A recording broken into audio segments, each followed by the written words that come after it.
Hello friends, स्वागत है आप सभी का सी बिबिकल आर्ट्स क्लासेस में। दोस्तों, आज के इस वीडियो में नागरिक शास्त्र के उन सभी इंपॉर्टेंट क्वेश्चन को कवर कराने वाले हैं जो पिछले सालों में पूछे गए हैं। उन सभी क्वेश्चन को मैंने सेलेक्ट किया है चैप्टर वाइज और अच्छे तरीके से आपको समझाने वाला हूं।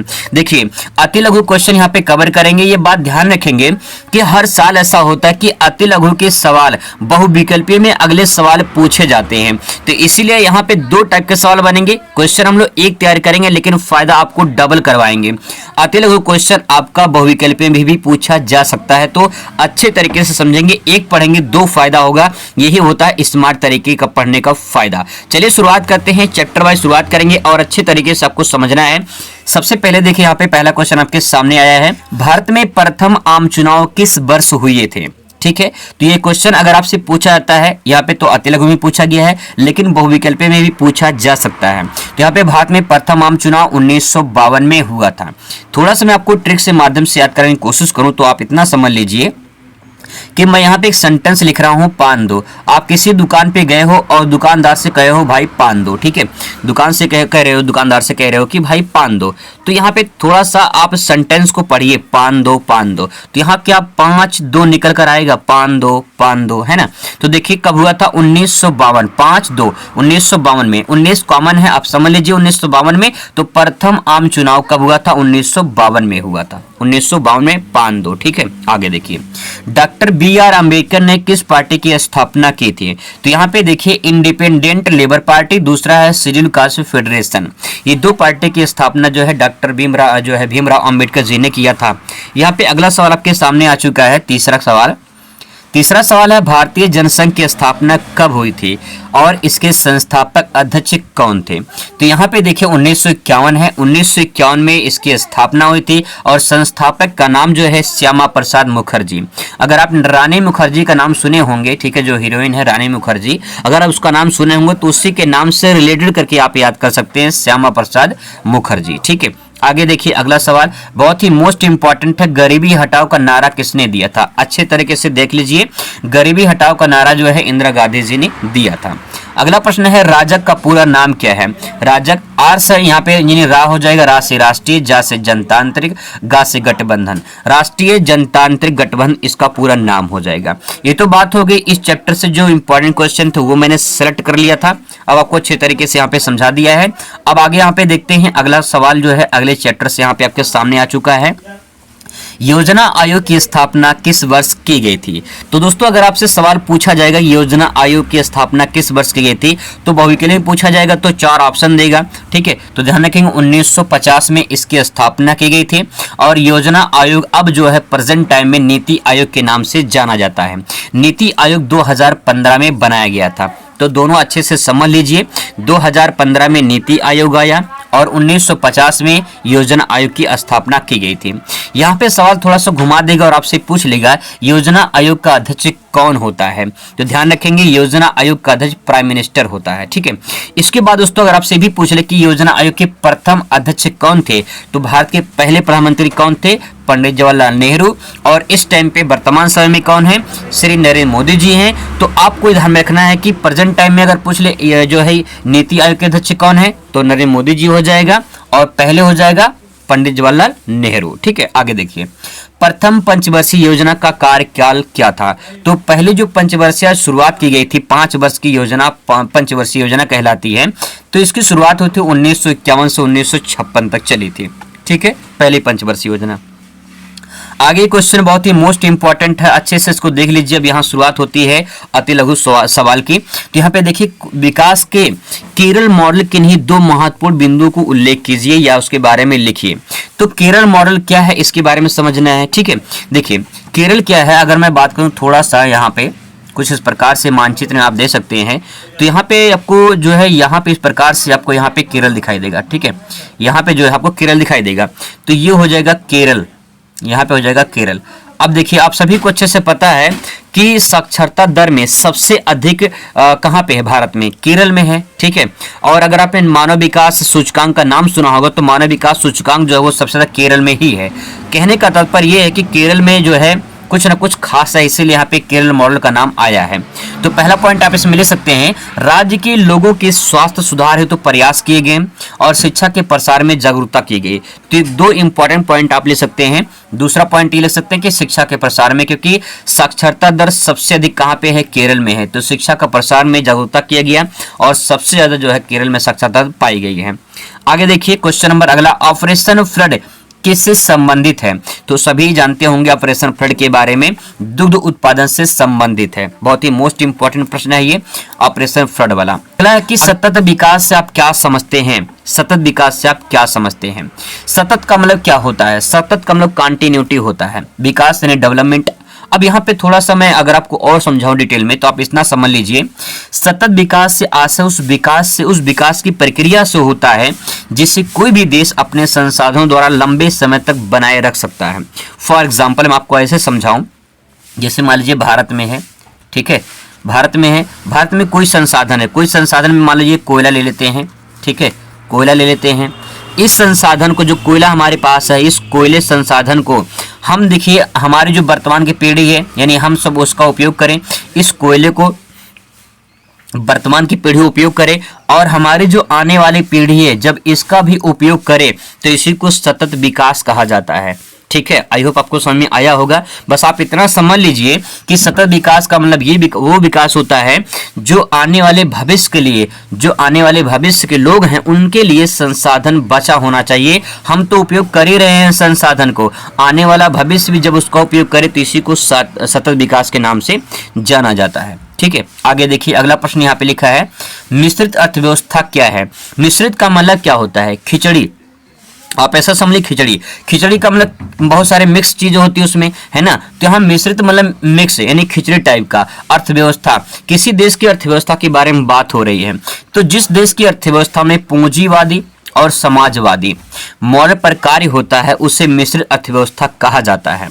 देखिए, अगर मैं कहूं कि आपसे कि चावल और दाल अलग अलग बनाए गए हैं, चावल और दाल अलग अलग बनाए गए हैं, तो आप यही देखो कि चावल और दाल अलग अलग बने हुए हैं। ठीक है, तो यहाँ पे अगर इन दोनों को मिला दिया जाए तो ये मिक्स हो जाएगा। ठीक है, उसी प्रकार से दोस्तों यहाँ पे चावल को आप मान लीजिए पूंजीवादी, दाल को मान लीजिए समाजवादी। ध्यान से बात को समझेंगे, चावल को मान लीजिए आप पूंजीवादी, दाल को मान लीजिए समाजवादी। जब इन दोनों को मिला देंगे तो क्या बन जाएगा? खिचड़ी। और चावल दाल के मिला के खिचड़ी बन जाएगा। तो उसी प्रकार से यहाँ पे जब ये दोनों मिल जाएंगे तो यहाँ पे बन जाएगा मिक्स इकोनॉमिक्स। मतलब ये है कि यहाँ पे मिश्रित अर्थव्यवस्था बन जाएगा। तो बस इतना समझिए, पूंजीवादी में किसी एक व्यक्ति का मालिक होता है, समाजवादी में सरकार मालिक होती है। जब दोनों मिलकर काम करते हैं तो इसी को मिश्रित अर्थव्यवस्था के नाम से जाना जाता है। और भारत में मिश्रित अर्थव्यवस्था आप सभी अच्छे से जानते हैं। आगे देखते हैं, आई होप आपको समझ में आ रहा होगा।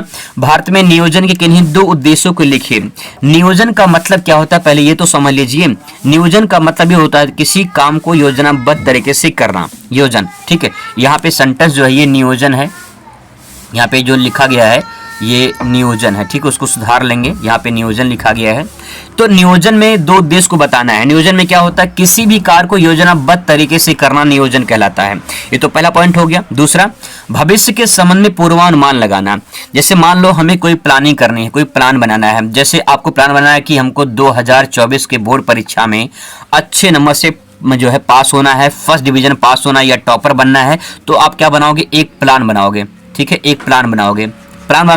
जो प्लान आप बनाए हो, जिस प्लान के अनुसार आप काम कर रहे हो, वही आपकी नियोजन है या फिर वही आपकी योजना है। ठीक है, अब उसका उद्देश्य क्या है? उद्देश्य ये है कि हमें बोर्ड में अच्छे नंबर से पास होना है या बोर्ड में टॉपर होना है। तो यही उद्देश्य हो गया। तो ऐसे ही इस नियोजन का जो है उद्देश्य क्या है? तो इस योजन का उद्देश्य है कि किसी कार्य को योजनाबद्ध तरीके से करना और भविष्य के संबंध में पूर्वानुमान लगाना, ये नियोजन का काम होता है। ये उसका उद्देश्य हो गया। ठीक है, आगे देखते हैं।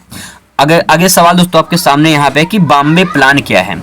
देखिए, अभी यहाँ पे हम लोग केरल के मॉडल के बारे में समझे थे, अब यहाँ बॉम्बे प्लान आया है तो इसका मतलब बॉम्बे में कुछ खास हुआ था। आगे देखते हैं क्या हुआ था। 1944 की बात है। आपको जानकारी के मुताबिक बता दें कि 1939 से लेकर 1945 के बीच में द्वितीय विश्व युद्ध चला था।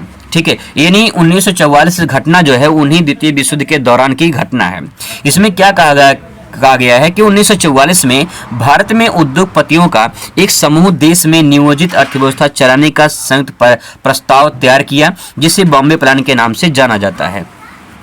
देखिए, कहा गया कि 1944 में जो भारत के उद्योगपति थे, उन्होंने कहा कि एक समूह बनाते हैं और उस समूह जो है उस समूह में इकट्ठा होते हैं और उसके बाद जो है जो नियोजित अर्थव्यवस्था है, नियोजित अर्थव्यवस्था का मतलब है कि योजनाबद्ध तरीके से हमें देश को चलाना है, देश की अर्थव्यवस्था को चलाना है। उसके लिए जो है एक संयुक्त प्रयास किया जाएगा, सारे उद्योगपति मिलकर जो है इकट्ठा होंगे और एक प्लान बनाए। उस प्लान को बॉम्बे प्लान के नाम से जाना जाता है, क्योंकि ये प्लान कहाँ बनाया गया था? बॉम्बे में बनाया गया था, तो इसलिए बॉम्बे प्लान के नाम से जाना जाता है। ठीक है, आगे देखते हैं। मिश्रित अर्थव्यवस्था की दो विशेषताएं बताइए। क्वेश्चन इंपॉर्टेंट है, सारी क्वेश्चन इंपॉर्टेंट है, अच्छे से समझ लीजिए। यहाँ पे मिश्रित अर्थव्यवस्था की दो विशेषताएं पूछा है। तो देखिए, पहला विशेषता क्या हो जाएगी? उत्पादन के साधनों में सरकार और निजी उद्यमियों का आधिपत्य होता है। सही बात है। अगर देखिए कोई वस्तु उत्पादन होता है, जैसे मान लीजिए आपने एनटीपीसी का नाम सुना होगा, ठीक है, एनटीपीसी का नाम सुना होगा, ये सरकारी कंपनी है। तो एनटीपीसी में क्या होता है? बिजली उत्पादन होता है। अब ये बिजली उत्पादन जो होता है, इस पे अस्तित्व किसका है? इसका आधिपत्य किसका है? आधिपत्य है सरकार का। ठीक है, किसका है? सरकार का। अब देखो यहाँ पे अगर आपने टाटा का नाम सुना होगा, टाटा का नाम सुना होगा, ठीक है, तो टाटा में किसी भी गाड़ी का अगर उत्पादन होता है टाटा में, तो उसका जो है आधिपत्य किसका होगा? किसी निजी व्यक्ति का होगा, टाटा का होगा, है ना।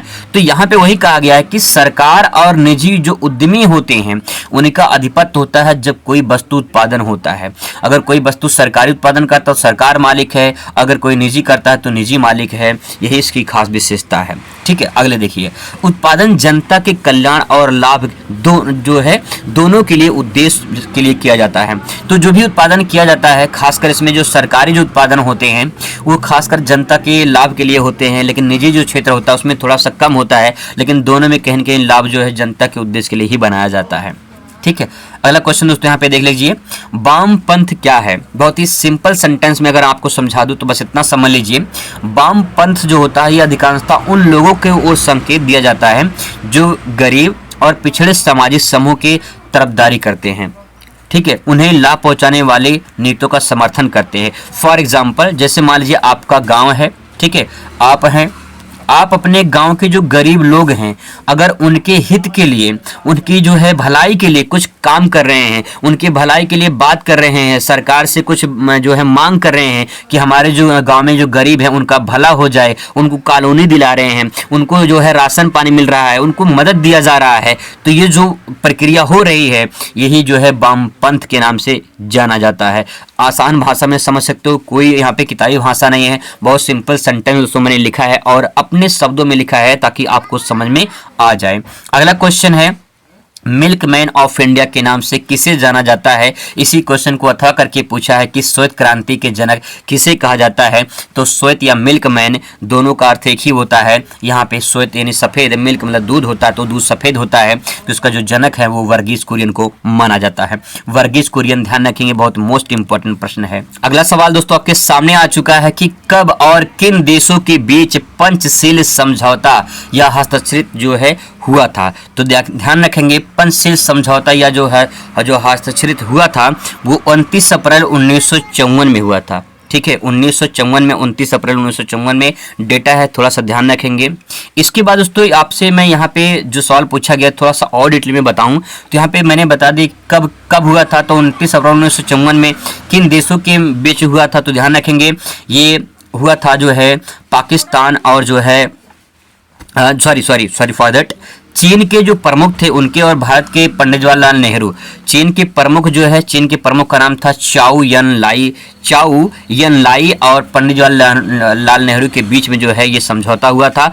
और ये समझौता जो है यहाँ पे 29 अप्रैल 1954 में हुआ था। ये समझौता क्या था, थोड़ा सा इसके बारे में डिटेल में और समझ लेते हैं। पंचशील 5 सिद्धांतों की एक नीति है। इस पर भारत की विदेशी नीति आधारित है, जिसका उद्देश्य विभिन्न देशों के मध्य शांति और सहयोग को स्थापित करना है। ध्यान रखेंगे कि पंचशील जो है योजना ये जवाहरलाल नेहरू के द्वारा प्रारंभ की गई थी। तो यहाँ पे कई सारे सवाल बनेंगे, लेकिन ध्यान रखना जितना आपसे पूछा गया उतना ही लिखना है। कब हुआ था मैंने ये बता दिया, किन के बीच हुआ था तो मैंने ये बता दिया। ये सिर्फ आपको बस इतना पूछ ले कि पंचशील समझौता क्या है तो आप इसके बारे में आराम से लिख सकते हैं। और यहाँ से अगर आपसे पूछ ले कि पंचशील जो है समझौता या पंचशील योजना जो है किसने शुरुआत की थी? तो जवाहरलाल नेहरू जी ने शुरुआत की थी। ये इसका पूरा आंसर हो जाएगा। क्वेश्चन कई सारे बन सकते हैं।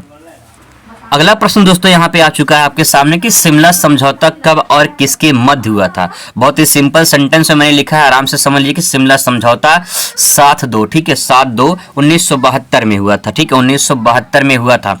अब देखिए कौन साथ देने के लिए आया था? साथ देने के लिए बात हो रही है यहाँ पे।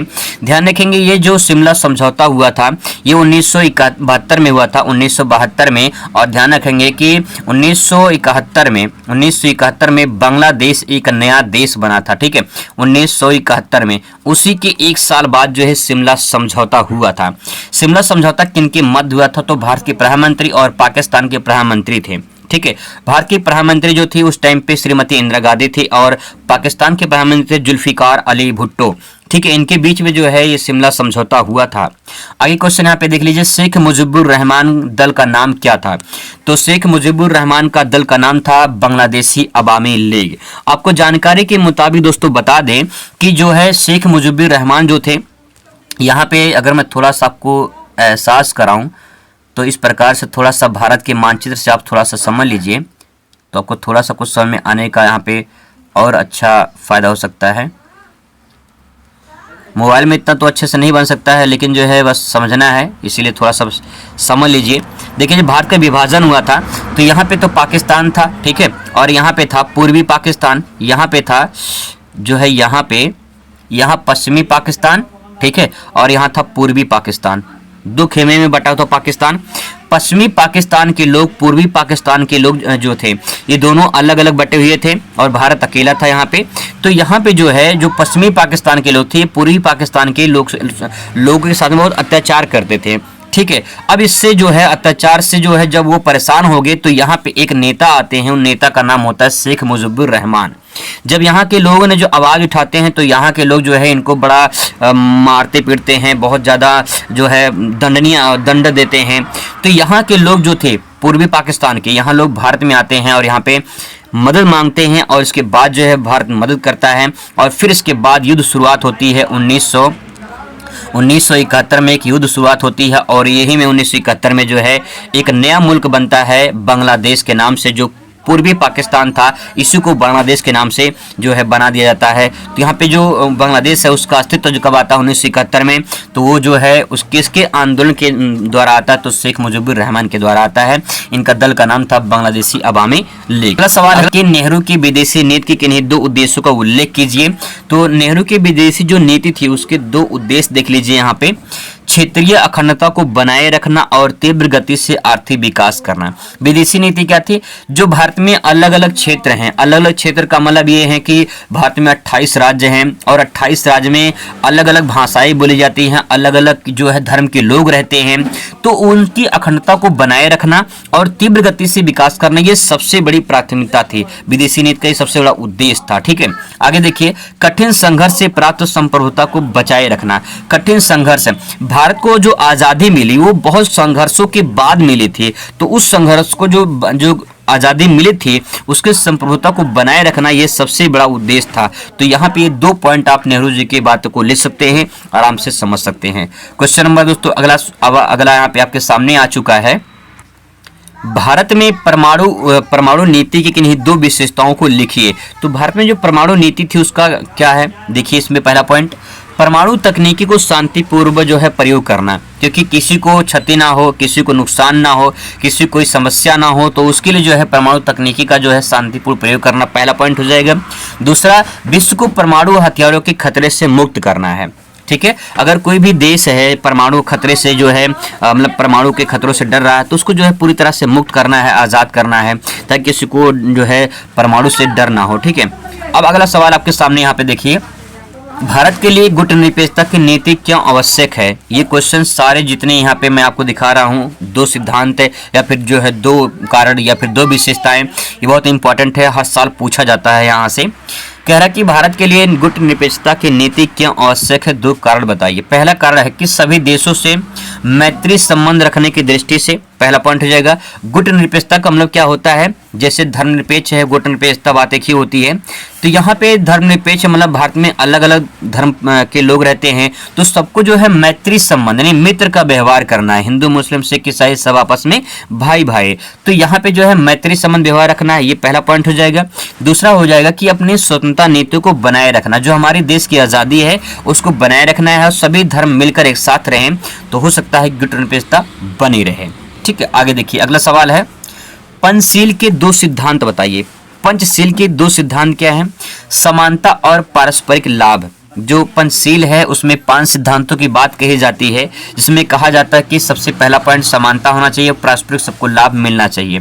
दूसरा पॉइंट ले सकते हैं कि शांतिपूर्व जो है अस्तित्व होना चाहिए, शांतिपूर्वक जो हमें दूसरे का मदद करना चाहिए, दूसरे का जो है हेल्प करना चाहिए, तो ये पहला पॉइंट दूसरा पॉइंट हो जाएगा। तो आसानी से दोनों आप लिख सकते हैं इसमें। अगला सवाल दोस्तों आपके सामने है कि भारतीय विदेशी नीति के किन्हीं दो मूल सिद्धांतों का उल्लेख कीजिए। तो भारत के दो विदेशी नीति क्या हैं, इनको समझते हैं। विश्व में शांति बनाए रखना और बंधुत्व की भावना रखना, मतलब कि अगर हम जो है किसी से व्यवहार रख रहे हैं तो बंधुत्व यानी भाई भाई की भावना होना चाहिए। सभी देशों के मध्य मैत्रीपूर्ण संबंध बनाए रखना, तो सभी देशों के प्रति जो है मैत्रीपूर्ण संबंध बनाए रखना, ये जो है इसका दूसरा पॉइंट हो जाएगा। तो विदेशी नीति भारत की ये है, लेकिन भारत के साथ हमेशा जो है गद्दारी लोग करते हैं, जैसे चाइना है, पाकिस्तान है, ये सब गद्दारी ही करते हैं हमेशा।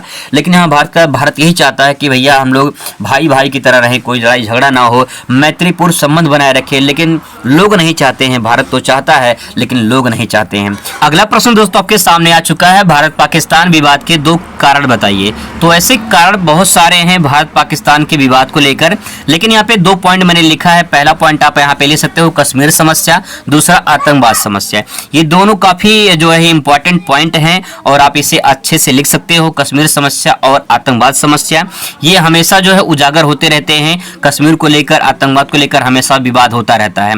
ये 2 पॉइंट आप लिख सकते हो। ठीक है, आगे देखते हैं अगला प्रश्न, गुट निरपेक्षता का क्या अर्थ है, इसको परिभाषित कीजिए, इससे क्या आशय है। किसी प्रकार से घुमा फिरा क्वेश्चन अगर पूछता है तो उसका आंसर एक ही होगा। क्वेश्चन देखिए, इसका आंसर देखते हैं। किसी भी शक्ति गुट में शामिल ना होने तथा अपनी विदेशी नीति का स्वतंत्र संचालन करने की नीति गुट निरपेक्षता कहलाती है। अगर मैं आपको एक लाइन में समझाऊं तो बस आप इतना समझ लीजिए, कह रहा है कि किसी शक्ति गुट में शामिल ना होना, मतलब कोई भी एक संस्था हो उसमें आप शामिल हो जाते हैं तो ये जो है उस प्रकार से शामिल नहीं होना है। किसी भी संस्था, किसी भी गुट में शामिल नहीं होना है और अपनी विदेशी जो नीति है उसको स्वतंत्र रूप से संचालन करना है। तो ऐसी जो नीति होती है वो गुट निरपेक्षता के नाम से जानी जाती है। ठीक है, सिंपल वर्ड है, आसानी से समझ सकते हैं। आगे देखते हैं अगला प्रश्न, दल बदल से आप क्या समझते हैं। तो यहाँ पे देखिए, दल का मतलब पार्टी की बात हो रही है। ठीक है, पार्टी की बात हो रही है। कोई भी राजनीतिक दल, चाहे कोई भी पार्टी हो, बात एक ही है। अब यहाँ पे दल बदल का मतलब क्या होता है, बदलना। जैसे मान लीजिए कोई एक पार्टी ए है, कोई एक पार्टी बी है। ठीक है, अब यहाँ पे मान लेते हैं कि कोई एक्स आदमी है। ठीक है, कोई एक्स आदमी है, कोई एक्स आदमी जो ए पार्टी में ज्वाइन किया था, लेकिन ये बाद में फिर जो है बी पार्टी ज्वाइन कर लेता है। तो ये प्रक्रिया क्या कहलाती है, दल बदल कहलाती है, क्योंकि इन्होंने क्या किया, पार्टी को बदला है। तो ऐसी जो प्रक्रिया होती है उसी को दल बदल के नाम से जाना जाता है। आराम से समझ सकते हैं, कोई दिक्कत नहीं होगा। ठीक है, यहाँ पे जो उत्तर लिखा गया इसको भी समझ लेते हैं।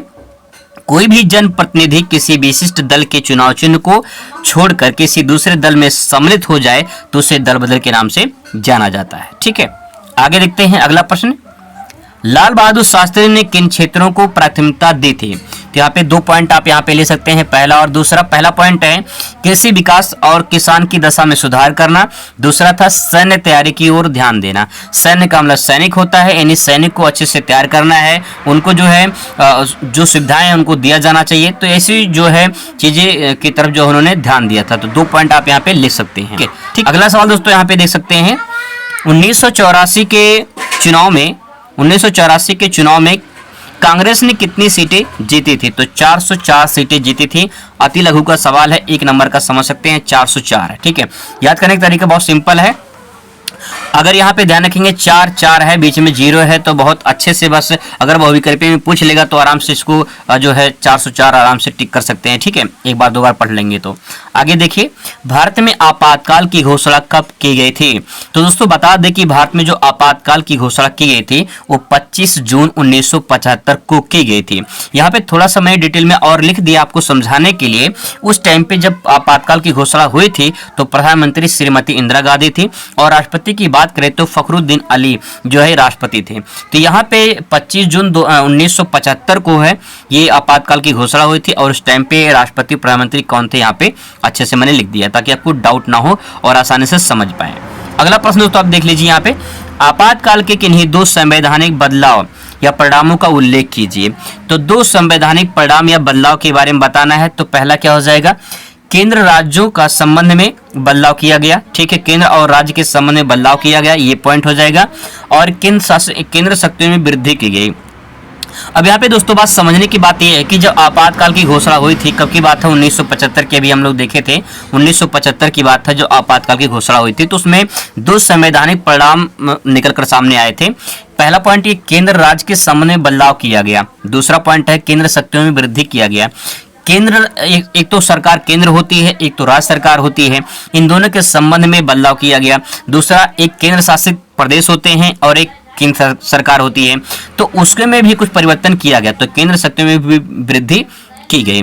आगे देखते हैं, अगला प्रश्न है, काफी इंपॉर्टेंट प्रश्न है, चिपको आंदोलन से आप क्या समझते हैं? चिपको आंदोलन, यहाँ पे चिपकने की बात हो रही है। जब किसी से हम चिपक जाते हैं, चाहे जिससे चिपक जाए, है ना, तो चिपकने की बात हो रही है। अभी चिपको आंदोलन कब चलाया गया था, किसके द्वारा चलाया गया था, कहाँ चलाया गया था, क्यों चलाया गया था? कई सारे सवाल निकल कर सामने आ सकते हैं। तो भैया देखो, चिपको आंदोलन चलाया गया था, ये चिपको आंदोलन उत्तराखंड में चलाया गया था। ठीक है, यहाँ पे देख लीजिए, उत्तराखंड में सुंदरलाल बहुगुणा के द्वारा चलाया गया था, जो वन संरक्षण से संबंधित था। 1973 में शुरू किया गया, पेड़ों को काटने से बचाने के लिए यह आंदोलन चिपको आंदोलन के नाम से जाना जाता है। थोड़ा मैं आपको डिटेल में बताऊं, जब यहाँ पे ब्रिटिश सरकार थी, ठीक है, तो उससे पहले ये पेड़ों की कटाई शुरू हो रही थी। धीरे धीरे पेड़ों काटना, क्योंकि जब पेड़ों लकड़ियों से जो है विभिन्न प्रकार के सामान बनने लगे तो पेड़ों की आवश्यकता बढ़ती चली गई। ठीक है, उसका मूल्य भी बढ़ता चला गया। इसके बाद 1973 में उत्तराखंड में, ठीक है, उत्तराखंड में जो है वनों को काटा जा रहा था। वहाँ के जो निवासी लोग थे उन्होंने आंदोलन किया था। पहले जैसे जो पेड़ होता था, उस पेड़ से जाके जो है, कोई भी एक पेड़ होता था, उस पेड़ से जाके वो चिपक जाते थे वहाँ के स्थानीय के लोग, और फिर कहते थे कि पहले हमें काटो फिर पेड़ को काटना। इस तरह से चिपको आंदोलन की शुरुआत हुई थी 1973 में, और किसके द्वारा? सुंदरलाल बहुगुणा के द्वारा। दोस्तों आपको बता दें, डिटेल में मैंने आपको इसलिए बताया क्योंकि क्वेश्चन जो है आपसे कई प्रकार से पूछा जा सकता है, जैसे कि बहुविकल्पी में पूछ ले, ठीक है, और इसके बाद जो है अति लघु में पूछ ले, और इसके बाद जो है लघु में पूछ ले, तो आप आराम से इसको लिख सकते हैं। अगला क्वेश्चन देखिए, बहुत ही मोस्ट इंपॉर्टेंट सवाल आपके सामने आ चुका है। सूचना का अधिकार आंदोलन का नेतृत्व किस संगठन ने किया था? यह सवाल इंपॉर्टेंट है, संगठन की बात हो रही है। अगर यह क्वेश्चन पूछा होता कि सूचना का अधिकार कब पारित हुआ था, कब लागू हुआ था, तो इसका आंसर दूसरा होता। लेकिन कह रहा है कि सूचना का अधिकार जो आंदोलन का नेतृत्व है ये किस संगठन ने किया था? तो देखिए, सूचना का अधिकार आंदोलन वर्ष 1990 में राजस्थान से प्रारंभ हुआ था। इसका नेतृत्व मजदूर किसान शक्ति संगठन ने किया था। नोट करके इसलिए मैंने यहाँ पे लिख दिया कि सूचना का जो अधिकार है ये 2005 में लागू हुआ था। आपको जानकारी के मुताबिक दोस्तों बता दें कि सूचना का अधिकार इसको बोलते हैं आरटीआई। ठीक है, इसको बोलते हैं आरटीआई। आरटीआई का मतलब होता है राइट टू इंफॉर्मेशन। 2005 में एक कानून बनाया गया था, एक नियम बनाया गया, और इस नियम में कहा गया कि जो है कोई भी सरकारी दस्तावेज से जो है, मतलब सरकारी क्षेत्रों से आप आंकड़ा ले सकते हैं, वहां से डिटेल निकाल सकते हैं इस आरटीआई के तहत। ठीक है, अब इसका पूछा कि इसका नेतृत्व किस संगठन ने किया था, तो मजदूर किसान शक्ति संगठन ने किया था, जो 1990 में राजस्थान में प्रारंभ हुआ था। ठीक है, तो इसका आंसर इस प्रकार से आप समझ सकते हैं। अगर इसका कब इसके लागू हुआ था आरटीआई 2005 में, इसको भी आप देख लीजिए। ठीक है, अब बात करते हैं क्वेश्चन अगला, दलित आंदोलन के समर्थक किन्हीं 2 राजनीतिक दलों के नाम बताइए। तो बहुजन समाज पार्टी बीएसपी हो गया, और दलित पैंथर, ये 2 पॉइंट हो जाएगा। दलित आंदोलन से समर्थक जो है ये राजनीतिक दल हो गए। ठीक है, बात करते हैं श्रीमती इंदिरा गांधी की हत्या कब की थी, ये भी इंपॉर्टेंट है, बहुविकल्प में ये भी सवाल पूछा जा सकता है। आपको दोस्तों बता दें कि यहाँ पे जो क्वेश्चन मैं कवर कर रहा हूँ कई टाइप से सवाल पूछे जा सकते हैं। एक तो बहुविकल्पीय सवाल पूछा जा सकता है, इसलिए आपको डिटेल में बता दे रहा हूँ। इसके बाद जो है अति लघु और फिर लघु, ये इस टाइप के सवाल आपसे पूछे जा सकते हैं। तो अच्छे से जो है इसको देख लीजिए, समझ लीजिए। 31 अक्टूबर की बात है 1984, इसमें जो है श्रीमती इंदिरा गांधी जी की हत्या हो गई थी। तो यहाँ पे ये डेट ध्यान रखेंगे 31 अक्टूबर। हर साल 31 अक्टूबर को सरदार पटेल की जयंती भी मनाई जाती है, तो इसको भी इस तरह से ध्यान रख सकते हैं। आगे बात करते हैं, तेलंगाना राज्य का गठन किस राज्य को बांटकर किया गया था। तो सभी जानते होंगे कि आंध्र प्रदेश से अलग हुआ था। देखिए 2 जून की रोटी सबको नहीं नसीब होती है। 2 जून 2014 की बात है जब आंध्र प्रदेश से तेलंगाना अलग हुआ था। ठीक है, यहाँ पे आंध्र प्रदेश से तेलंगाना राज्य जो है अलग हुआ था। आगे देखते हैं, क्वेश्चन नंबर नेक्स्ट है, जम्मू कश्मीर में अनुच्छेद 370 की समाप्ति के 2 परिणामों का उल्लेख कीजिए। जब 370 धारा हटा दी गई थी जम्मू कश्मीर में, तो फिर उसका परिणाम क्या निकल कर आया था सामने। दो परिणाम बताना है, उसको भी समझ लेते हैं। पहला पॉइंट हो जाएगा, जम्मू कश्मीर भारत का अभिन्न अंग बन गया। ठीक है, पहला पॉइंट हो जाएगा। दूसरा, प्रत्येक प्रकार की जो असमानता थी वो समाप्त हो गई थी। पहले ऐसा होता था कि जम्मू कश्मीर, जैसे मान लो ये जम्मू कश्मीर कुछ इस प्रकार से जो है, थोड़ा सा मानचित्र देख के समझ लेते हैं। यहाँ पे ये जम्मू कश्मीर हो गया। ठीक है, अब यहाँ पे होता क्या था कि जम्मू कश्मीर में आप शादी नहीं कर सकते थे, जमीन नहीं खरीद सकते थे। ठीक है, कुछ और भी इसमें नियम थे। तो अब लेकिन यहाँ पे क्या हो गया कि सब में असमानता को समाप्त कर दिया गया और भारत का जो है अभिन्न अंग बन गया। ठीक है, इसकी काफ़ी लंबी चौड़ी कहानी कि राजा हरि सिंह वहाँ पे राजा थे। फिर 47 में जब देश आज़ाद हुआ तो अंग्रेजों ने कहा था कि जितने रजवाड़े शासन हैं वो रजवाड़े शासन जो अपने स्वेच्छा से किसी भी भारत पाकिस्तान में जा सकते हैं। तो ये पूरी लंबी चौड़ी कहानी, उसके बारे में हम लोग बाद में अध्ययन करेंगे। पहले आप यहाँ पे अगला क्वेश्चन समझने की कोशिश करते हैं। क्षेत्रवाद के लिए उत्तरदायी किन्हीं 2 परिणामों का उल्लेख कीजिए। क्षेत्रवाद, जैसे जातिवाद होता है, धर्मवाद होता है, समाजवाद होता है, वैसे क्षेत्रवाद है। जैसे मान लीजिए कोई एक क्षेत्र ए है, कोई एक क्षेत्र बी है। ठीक है, मैं अगर आपको ऐसे समझाऊं तो मान लीजिए ये वाराणसी है, ये लखनऊ है। ठीक है, ये वाराणसी मान लेते हैं, ये लखनऊ है। अब होगा क्या कि लखनऊ वाले चाहेंगे कि हमारा जिला जो है विकसित हो और जो है वाराणसी वाले चाहेंगे हमारा जिला विकसित हो। तो कहने का तात्पर्य है कि जब अपने लोग अपने क्षेत्र को मतलब अपना महत्व दें, ठीक है, दूसरे क्षेत्र का महत्व न देकर अपने क्षेत्र का महत्व दें, तो उससे कहते हैं क्षेत्रवाद। तो क्षेत्रवाद में किन्हीं 2 परिणामों को बताना है। पहला, भौगोलिक विषमताएं पाई जाती हैं। दूसरा, भाषाई विविधता पाई जाती है। सिंपल सी बात यह है कि जैसे मान लो अगर मैं बात करूं जम्मू कश्मीर की, ठीक है, या फिर जम्मू कश्मीर केंद्र शासित प्रदेश बन चुका है। मान लीजिए हिमाचल प्रदेश की बात करते हैं, ठीक है, और बात करते हैं यूपी की। तो आप मुझे इतना बस बता दीजिए कि हिमाचल प्रदेश की जलवायु क्या यूपी की जलवायु सेम होती है? नहीं, सेम नहीं होती है। हिमाचल प्रदेश में जो है ठंड ज्यादा पड़ती है उत्तर प्रदेश की अपेक्षा, क्योंकि यहाँ बर्फबारी होती है। ठीक है, और हिमालय की गोद में लगभग बसा हुआ है हिमाचल प्रदेश। तो यहाँ पे यूपी में जो है जितना ठंड हिमाचल में प्रदेश में पड़ता है उतना यूपी में नहीं पड़ता है। तो क्या भौगोलिक विषमताएं नहीं पाई जाती हैं? बिल्कुल पाई जाती हैं। ठीक है, दूसरा पॉइंट हो जाएगा भाषाई विविधता। देखिए अगर बात करें हिमाचल प्रदेश में दूसरी भाषा बोली जाती है, दूसरी भाषा मतलब कि जो है वहाँ पे हिंदी वहाँ बोली जाती है, यूपी में भी हिंदी बोली जाती है, लेकिन यहाँ की भाषा थोड़ा सा परिवर्तन होता है। अगर हम बात करें जैसे मान लो कि महाराष्ट्र में भाषा जो बोली जाती है मराठी भाषा है, ठीक है, और उड़ीसा में उड़िया भाषा बोली जाती है। दक्षिण भारत में चले जाएंगे वहाँ पे तेलुगु, तमिल, कन्नड़, मलयालम ये सब बोली जाती है। तो भाषाई विविधता जो है वो पाई जाती है क्षेत्र के आधार पे। तो आप 2 पॉइंट आराम से यहाँ पे लिख सकते हो। अब बात करते हैं दोस्तों अगले क्वेश्चन का, यहाँ पे देख लीजिए। अगला प्रश्न दोस्तों आपके सामने आ चुका है कि चुनाव में ईवीएम का इस्तेमाल कब शुरू हुआ था। ईवीएम की बात हो रही है, ईवीएम, ठीक है, इलेक्ट्रॉनिक वोटिंग मशीन की बात हो रही है। 2004 में जो है ये इसका इस्तेमाल किया गया था, 2004 में। ठीक है, आगे देखिए अगला सवाल है कि एनडीए में शामिल 4 दलों का नाम बताइए। एनडीए में एनडीए इसमें शामिल 4 दलों का नाम बताइए। तो 4 दलों में पहला भारतीय जनता पार्टी भाजपा हो जाएगा, जनता दल यूनाइटेड हो जाएगा, अपना दल हो जाएगा, और फिर इसके बाद जो है AIADMK है। ठीक है, लंबा चौड़ा नाम है इसका। तो यहाँ पे ये 4 जो है दलों का नाम इस प्रकार से एनडीए में शामिल है। आगे देख लीजिए क्वेश्चन नंबर 9, मंडल आयोग के संबंध समाज के किस वर्ग से है। अगर बात करें मंडल आयोग का संबंध जो है तो समाज के पिछड़े वर्ग से संबंधित है। दोस्तों को बता दें कि जो क्वेश्चन आपको जैसे याद कराने वाला होगा मैं आपको याद करा दूंगा, ठीक है। बाकी यहाँ पे जैसे पूछा कि एनडीए का 4 दलों का नाम बताइए, दल का नाम तो आपको याद करना ही पड़ेगा, ठीक है। इसमें कोई शॉर्ट ट्रिक है नहीं। बाकी जो जहाँ पे कोई दिक्कत होगी मैं आपके साथ हूँ बिल्कुल, और आपको याद कराने की पूरी कोशिश करूंगा, ठीक है। यहाँ पे ध्यान रखेंगे मंडल आयोग का संबंध जो है पिछड़े वर्गों से है। अगला है गठबंधन सरकार से क्या आशय है। गठबंधन सरकार का मतलब होता है मिलना, ठीक है। अगर सरकार जो है कई पार्टी आपस में मिलकर जो चुनाव लड़ती है तो उसे गठबंधन सरकार के नाम से जाना जाता है। जब कई राजनीतिक दल मिलकर सरकार गठन करते हैं तो गठबंधन सरकार के नाम से जानी जाती है, ठीक है। जैसे मान लो कोई पार्टी ए है, कोई फिर बी पार्टी है, कोई सी पार्टी है, ये सब मिलकर चुनाव लड़े और फिर जीत जाए तो ये सब पार्टी मिलकर गठबंधन सरकार कहलाती है, ठीक है। आगे देखिए अगला सवाल दोस्तों है 2 बाल्टिक गणराज्यों का नाम लिखिए। मोस्ट इंपॉर्टेंट सवाल है, 2 बाल्टिक गणराज्यों का नाम लिखिए।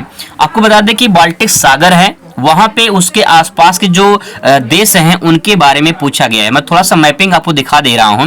यहाँ पे पहले नाम देख लीजिए, एस्टोनिया और लाटविया, ठीक है। ये 2 देश हैं जो बाल्टिक सागर के आसपास बसे हुए हैं, इसलिए जो है यहाँ पूछा है 2 बाल्टिक गणराज्यों का नाम बताइए। मैं मैपिंग दिखा दे रहा हूँ, आपको आसानी से समझ में आ जाएगा। दोस्तों आप ये मैप को देख पा रहे होंगे, ये है यूरोप का महाद्वीप, ठीक, मतलब सॉरी यूरोप महाद्वीप है ये। यहाँ पे देख लीजिए ये है यूरोप महाद्वीप, ठीक है। और यहाँ पे यूरोप महाद्वीप में आपको दिखा दे बाल्टिक सागर, आप यहाँ पे देख पा रहे होंगे। ये देखिए बाल्टिक सी, यहाँ पे लिखा है बाल्टिक सी, ठीक है। अब बाल्टिक सागर के आसपास जो यहाँ पे देश हैं उन्हीं देशों के बारे में पूछा है। यहाँ पे आप देख लीजिए, जैसे बात करूं यहाँ पे देखिए लाटविया का नाम लिखा हुआ है, ठीक है, लाटविया। और यहाँ पे देखिए लिथुआनिया है, यहाँ पे 2 देश ये हो गए, लेकिन लिथुआनिया ले सकते हैं। और इसके बाद देखिए यहाँ पे एस्टोनिया, यहाँ पे देखिए एस्टोनिया देश है, ठीक है। तो ये बाल्टिक के देश के जो बाल्टिक सागर है इसके आसपास जो यहाँ पे देश हैं उन्हीं के बारे में पूछा गया है। तो ये आपको यहाँ पे मानचित्र के माध्यम से समझ में आ जाएगा। तो दोस्तों अब इसका आंसर आपको समझ में आ चुका होगा। अब बात करते हैं अगले प्रश्न में। चीन ने खुले द्वार की नीति कब अपनाई थी। खुले द्वार की नीति बात कही जा रही है यहाँ पे। तो चीन ने खुले द्वार की नीति कब अपनाई थी, तो बात करते हैं दिसंबर 1978 में। दिसंबर 1978 में देंग सायोपेंग ने खुले द्वार की नीति अपनाई थी। तो यहाँ पे ये नाम है, चाइनीज नाम है, तो चाइनीज नाम जानते हैं कैसे रहता है, पटांग नाम रहते हैं। तो यहाँ पे ध्यान रखेंगे 1978 की बात है, देंग सायोपेंग जो है ये खुले द्वार की नीति अपनाए थे, ठीक है। अब बात करते हैं यहाँ पे अगले प्रश्न की। अगला प्रश्न है यूरोपीय संघ की स्थापना के उद्देश्य क्या थे। यूरोपीय जो संघ है इसकी स्थापना का उद्देश्य क्या था। पहला पॉइंट लिखेंगे यूरोपीय आर्थिक विकास को बढ़ावा देने के लिए। यूरोप के जो देश हैं उन देशों में जो आर्थिक विकास है उसको बढ़ावा देने के लिए यूरोपीय संघ की स्थापना की गई, ठीक है। एक यूनियन, एक संघ बनाया गया ताकि जो है यूरोप के देश जो है वो विकसित और हो सके और विकास कर सके। दूसरा पॉइंट ले सकते हैं अमेरिका की आर्थिक शक्ति को मुकाबला करने के लिए। आप सभी जानते हैं अमेरिका सबसे बड़ी शक्ति है आर्थिक क्षेत्रों में। तो यहाँ पे उन सभी का जो है उद्देश्य यही था यूरोप के देशों का कि वो अमेरिका की जो आर्थिक शक्ति है उससे मुकाबला कर सके, इसीलिए यूरोपीय संघ की स्थापना की गई। तो यहाँ पे 2 पॉइंट आराम से आप लिख सकते हो। अब बात करते हैं दोस्तों यहाँ पे दक्षिणी एशिया के 2 देशों का नाम लिखिए। दक्षिणी एशिया की बात हो रही है, 2 देश का नाम पूछा है। यहाँ पे श्रीलंका और मालदीव जो है आप आराम से यहाँ पे लिख सकते हो। मैपिंग के माध्यम से अगर आपको दिखा दे तो आपको आसानी से समझ में आ जाएगा। दोस्तों आप ये मैप देख पा रहे होंगे संसार का। यहाँ पे भारत के नीचे आएंगे तो आपको यहाँ पे दिखाई देगा। यहाँ पे देखिए श्रीलंका दिखाई दे रहा है आपको, ठीक है, ये भारत हो गया। और अगर यही बात करें तो यहाँ पे देख लीजिए, यहीं पे छोटा सा एक देश है जिसका नाम है मालदीव, ठीक है। यहीं पे एक देश है जिसका नाम है मालदीव। तो ये श्रीलंका और ये जो है मालदीव, ये दोनों जो है साउथ एशिया में आते हैं। अगर इसको बात किया जाए इस प्रकार से बांटा जाए इसको, तो आप यहाँ पे दे सकते हैं ये हो जाएगा साउथ और ये हो जाएगा नॉर्थ, ये हो जाएगा आपका वेस्ट और हो जाएगा ईस्ट। तो यहाँ पे साउथ में जो देश यहाँ पे आएंगे ये दक्षिण वाले हो जाएंगे। तो श्रीलंका इसमें आता है और यहाँ पे जो है आपका हो जाएगा मालदीव, ठीक है। इस प्रकार से जो मानचित्र के माध्यम से भी आसानी से समझ सकते हैं। अगला सवाल दोस्तों यहाँ पे देखते हैं। सवाल नंबर यहाँ पे देखिए 5 है। श्रीलंका में संघर्ष जातीय समूह का नाम बताइए। तो जो संघर्ष करते थे जाति, उन जातियों का नाम क्या था। तो यहाँ पे सिंघली और तमिल ये 2 जातियां थी। लेकिन आपको जानकारी के मुताबिक बता दें श्रीलंका जो है ये 1948 में स्वतंत्र राष्ट्र बना था। ठीक है, क्योंकि श्रीलंका भी गुलाम था, तो यहाँ पे आज को आज़ादी मिली। अपने भारत की आज़ादी के एक साल बाद 1948 में श्रीलंका को आज़ादी मिली। अब यहाँ पे देखिए, जो सिंहली समुदाय के लोग हैं, इनकी संख्या ज़्यादा थी श्रीलंका में। लगभग 74% जनसंख्या थी सिंहली की। और जो भारतीय तमिल थे वो मुश्किल से 10-12% थे भारतीय तमिल। तो यहाँ पे हमेशा जातीय समूह में विवाद होता रहता था। सिंहली समुदाय संख्या ज़्यादा थी, इसीलिए जो है ये अपना वर्चस्व जमाए थे। भारतीय तमिल जो थे हमेशा संघर्ष कर रहे थे। इस यहाँ पे 2 पॉइंट ले सकते हैं, सिंहली समुदाय और भारतीय तमिल, ये दो जातीय समुदाय जो थी हमेशा संघर्ष कर रही थी श्रीलंका में। ठीक है, अगला सवाल है, संयुक्त राष्ट्र सुरक्षा परिषद के किन्हीं 2 अस्थायी तथा 2 अस्थायी सदस्यों का नाम लिखिए। तो अस्थायी सदस्य में ले सकते हैं आप, संयुक्त राष्ट्र संघ की बात हो रही है तो यहाँ पे अस्थायी सदस्य में फ्रांस और अमेरिका आ जाएगा, और अस्थायी सदस्य में भारत और नॉर्वे हो जाएगा। ठीक है, अगर मैं इसको मैपिंग के माध्यम से इसको भी आपको दिखा दूं ये कहाँ कहाँ देश हैं, तो ये भी देख लीजिए। दोस्तों, इस मानचित्र में आप यहाँ पे देख पा रहे होंगे, ये है यूनाइटेड स्टेट, मतलब कि ये जो है ये है अमेरिका। ठीक है, यहाँ पे ये है यूनाइटेड स्टेट, मतलब ये अमेरिका हो गया। और इसके बाद बात करें, यहाँ पे देख लेंगे तो यहाँ पे आपको फ्रांस दिखाई देगा, ये फ्रांस, ये हो गया अस्थायी सदस्य। अब इसके बाद करते हैं, यहाँ पे देखिए अस्थायी में, तो यहाँ पे भारत देख लीजिए। ठीक है, और इसके बाद जो है नॉर्वे की बात करें तो यहाँ पे देखिए यूरोप महाद्वीप में आपको नॉर्वे यहाँ पे दिखाई देगा। पीला में जो दिखाई दे रहा है ये जो है यही है नॉर्वे। ठीक है, ये पीले कलर में जो है यही नॉर्वे है। मानव विकास सूचकांक में सर्वाधिक जो मानव विकास सूचकांक वाला देश है वो नॉर्वे ही है। अगला प्रश्न दोस्तों आपके सामने आ चुका है कि संयुक्त राष्ट्र संघ के किन्हीं 5 अंगों का नाम लिखिए। तो 5 अंगों का नाम लिखना है, महासभा, ठीक है, ये हो जाएगा, सुरक्षा परिषद, सामाजिक परिषद, सचिवालय और अंतर्राष्ट्रीय न्यायालय। ये चारों 5 पॉइंट काफी इंपॉर्टेंट है। संयुक्त राष्ट्र संघ की 5 अंक के नाम जो अगर आपसे पूछ ले तो ध्यान रखेंगे महासभा, ठीक है, और इसके बाद जो है सुरक्षा परिषद, सामाजिक परिषद, सचिवालय और अंतर्राष्ट्रीय न्यायालय। आगे देखिए क्वेश्चन नंबर नेक्स्ट। अगला सवाल यहाँ पे दोस्तों आपके सामने है कि भारत में किस वर्ष अपना पहला परमाणु परीक्षण किया था। तो 1974 में जो है 1974 में भारत ने अपना पहला परमाणु परीक्षण किया था। अगला प्रश्न है आपके सामने, यहाँ पे देख लीजिए, निःशस्त्रीकरण का क्या अर्थ है। अगर ये सवाल आपसे पूछा जाएगा तो इसका मतलब क्या होगा, जरा समझने की कोशिश करते हैं। निःशस्त्रीकरण संपूर्ण अंतर्राष्ट्रीय राजनीति में सशस्त्र संघर्ष के स्थान पर समस्याओं को शांतिपूर्ण ढंग से आपसी सद्विकास और सहानुभूति से सुलझाने का दूसरा नाम है। तो आप इतना समझ लीजिए कि निःशस्त्रीकरण है कि बिना किसी भी हथियार के, बिना किसी अस्त्र शस्त्र के जो है हमें किसी भी देश को या देश में राजनीतिक दलों में समस्याओं को सुलझाने के लिए एक सहानुभूति अगर रखते हैं तो उसी को जो है निःशस्त्रीकरण के नाम से जाना जाता है।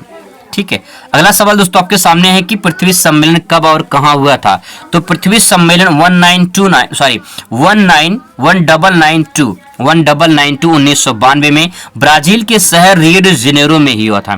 ठीक है, ब्राजील के शहर जो है रियो डी जेनेरो में हुआ था।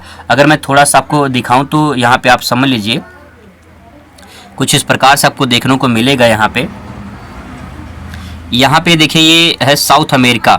ठीक है, ये साउथ अमेरिका हो गया, और साउथ अमेरिका में जो इस प्रकार से यहाँ ब्राजील है, और ब्राजील का यहाँ पे शहर पड़ता है रियो डी जेनेरो। तो यहाँ पड़ेगा समुद्र के तट पर रियो डी जेनेरो, और यहीं पे पृथ्वी सम्मेलन हुआ था रियो डी जेनेरो में 1992 में। अगला प्रश्न है परंपरागत तथा गैर परंपरागत सुरक्षा के बीच अंतर बताइए। तो अगर ऐसा सवाल पूछता है तो उसको कैसे लिखेंगे, जरा देखते हैं। परंपरागत सुरक्षा क्या होती है।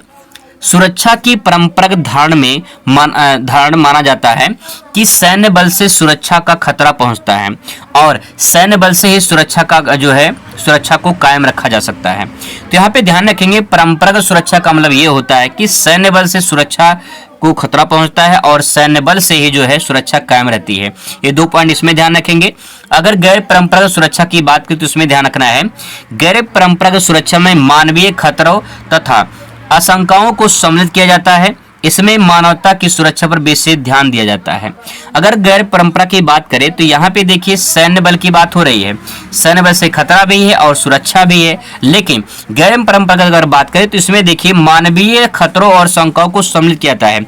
इसमें मानवीय खतरा है, इसमें सैनिक यानी जो है सैनिक से सुरक्षा, सैनिक से खतरा है। यहाँ पे मानवीय से सुरक्षा, मानवीय से खतरा है। ठीक है, बस इतना ध्यान रखना है। आगे देखते हैं। अगला प्रश्न है एनपीटी का पूरा नाम क्या है। अगर पूछा जाता है आपसे कि एनपीटी का पूरा नाम क्या है तो ध्यान रखेंगे नॉन प्रोलाइफरेशन ट्रीटी इसका पूरा नाम हो जाएगा। एक नंबर का सवाल है, पूछा जा सकता है, ध्यान रखेंगे बस इतना। ठीक है, तो दोस्तों ये जो इंपॉर्टेंट क्वेश्चन था इसका पीडीएफ भी आपको दे देंगे और पीडीएफ लेने के लिए जो है आपको टेलीग्राम चैनल ज्वाइन करना होगा। अगर आपका जो है टेलीग्राम है तो आप वहाँ ज्वाइन कर सकते हैं। अगर जो है आपके पास व्हाट्सएप नंबर है मेरा जो मैं पिछले वीडियो में दे चुका हूं, तो वहां से भी व्हाट्सएप करके जो है आप इस पूरा पीडीएफ को फ्री में बिल्कुल पा सकते हैं। अगर आपको चाहिए तो ले सकते हैं, नहीं तो कोई दिक्कत नहीं है, बल्कि तैयारी करते रहिए। मिलते हैं नेक्स्ट वीडियो में। Thanks for watching.